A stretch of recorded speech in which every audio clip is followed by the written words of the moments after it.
As eSports grows, it's only natural that more and more investors want to put money into the tournament. But as we'll see in this video, it isn't the only way for prize pools to reach high numbers.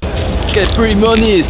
High prize pools aren't just great incentives for the players in the tournament, it's also motivation for anyone playing the game competitively, as well as just good old marketing for the game itself. And just a quick clarification before we start, I've chosen to only do one tournament per game. Otherwise this video would just be 5 editions of the number 1 tournament in this video. Surprisingly, one of the biggest games of all time, League of Legends, is only number 5 on this list.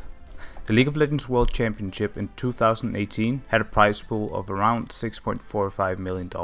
The prize pool was set initially at $2.25 million, with the rest coming in from 12.5% of the sales of the Championship Kha'Zix skins and the Championship War skin. The World Championship in 2018 had 24 teams from the best leagues in the world fighting for the main prize of $2.4 million.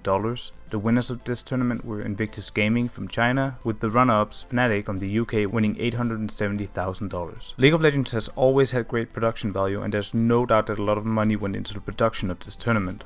The tournament was held in various locations all over South Korea, with the final being played in Incheon. The stadium where the final was held had a capacity of 50,000 people, with a maximum of 200 million people watching from home. The fourth event on this list is the PUBG Global Invitational in 2021, which was held in Incheon as well. It had a prize pool of $7 million, with an initial prize pool of $3.5 million, and the rest coming in from 30% of the sales of PGI 2021 in-game items. The winners of the tournament, Susquehanna Sonics, took home around $1.3 million, with the second place Zenit eSports taking $1 million, and the third place Genji eSports taking $928,000. The amount of money each team won is a bit convoluted to me because there are several factors and I can't really explain it myself, because I'm still not sure how Battle Royales fully function as an esports in terms of scoring and all, so maybe someone can enlighten us in the comments. And interestingly, this peak prize pool occurred in 2021, where the average player base on Steam was around 200,000 players, which was a far cry from its all-time peak of 1.5 million players on average in January 2018. Another interesting point is that the actual World Finals in 2021, the PUBG Global Championship, had the same crowdfunding feature, although with a $2 million initial prize pool instead of the $3.5 million in the Invitational, which is kind of odd in itself. But the total prize pool of that tournament was only $4.4 million, so around $3.6 million lower than the Invitational, which is curious to me. The third event on this list is Honor of Kings International Championship 2022 in the game Arena of Valor. Now, if you're confused right now, don't fret, because so was I when I read it. I think I'd heard of this game before doing research to this video, but I had absolutely no idea what type of game it was. So for those of you not in the know, Arena of Valor is a Chinese developed MOBA for smartphones, which is a very prevalent gaming device in the East, compared to the West at least. The game looks very similar to League of Legends, which makes sense since it's developed by another subsidiary of Tencent, namely Timmy Studio Group. The Honor of Kings tournament had a prize pool of $10 million, which as far as I could see was funded purely by Timmy Studio Group. I couldn't find any information of crowdfunding, but I could have been looking the wrong places. It isn't completely unbelievable though, to think that they would post this amount of money themselves, because the game has had a revenue of staggering $11 billion since its release in 2016, and in 2020 it averaged around 100 million daily active users. That's a lot. The tournament was won by eStar Pro, who won $3.5 million, with second place Gank Gaming taking home $1.3 million. I think the fact that this is number 3 on the list serves as a great reminder that gaming is big everywhere, and that there are huge markets outside of the West that Westerners usually aren't exposed to for many reasons.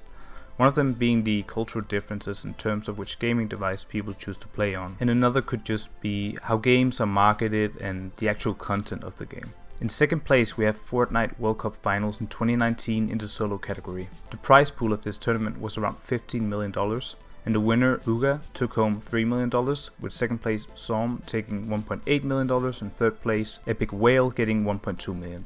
Now that leaves a lot of millions left so far in the count, but the finals had a staggering 128 players who got a piece of the cake, with anyone outside of the top 20 netting home $50,000 each. Around 23,700 people watched the tournament live at the Arthur Ashe Stadium in New York City, and an additional peak at 2.3 million concurrent viewers watched the tournament from home. It seems to me that Battle Royale eSports tournaments can't bring in anywhere close to as many people as other games, despite being some of the biggest on the planet. Fortnite especially is a pop culture phenomenon in the gaming world, and I wonder why the esports scene isn't more popular. My best guess would be that watching 100 different players at once is a great challenge, especially when everyone plays against each other. It makes it incredibly hard for the live production crew to create a streamlined viewing experience. I mean, even CSGO broadcasters miss plays at times, and there's only 2 teams in the match. Fortnite to me has always seemed like something that's best watched from the point of view of a single person, so more of a streamer focused game than an actual esports, just in terms of viewing experience.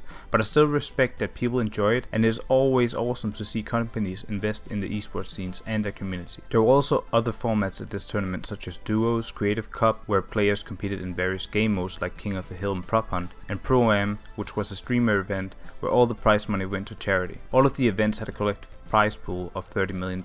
I couldn't find any information about crowdfunding on this event either, which leads me to believe that it was all funded by Epic Games, making it the biggest prize pool provided by the developers themselves. And now for the number 1 spot. As many of you might have guessed by now, Dota 2's The Internationals tournament has had the highest prize pool of any esports tournaments by far. In fact, the 7 highest prize pools of all time are all different editions of this tournament. The highest prize pool in any esports tournament as of March 2023 is Dota 2's Internationals 2021, which had a prize pool of a whopping $40 million. The winners, Team Spirit, took home $18.2 million, and second place Paris Saint-Germain had to suffice with $5.2 million. The event was held in Bucharest in Romania to a closed-door Arena Națională due to COVID restrictions in the city. It had a peak viewership of 2.7 million people with an average of 850,000 people. The reason the prize pool is so massive is because it's financed by the community itself. The Dota 2 community purchases the Internationals battle passes each year in abundance and makes sure that the final tournaments always have a massive prize pool. This battle pass includes loads of various in-game customization items such as skins, commentator packs and more. Dota has always had a pretty in-depth customization system that allows players to customize a ton of different things on individual characters, and as I mentioned in my CSGO gambling video, all of the skins sold on the Steam market goes directly into the pocket of Valve themselves. So from a financial point of view, it is a pretty genius move from them, because they save a lot of money in letting the community pay instead, and they also get a ton of revenue just from the activity on the Steam market and the battle passes themselves. And as a side note, if you want to learn more about this tournament, Valve released a really good documentary called Free to Play, which is free to watch on YouTube. It's really interesting even if you're not a huge Dota 2 fan. They'll teach you everything you need to know. That's all I had for this video. Hope you all enjoyed. Let me know if any of these events surprised you, and if there's anything else you'd like me to cover in the future, let me know. Please consider leaving a like or subscribing. It helps so much more than you think it does. And thanks for watching. Bye bye.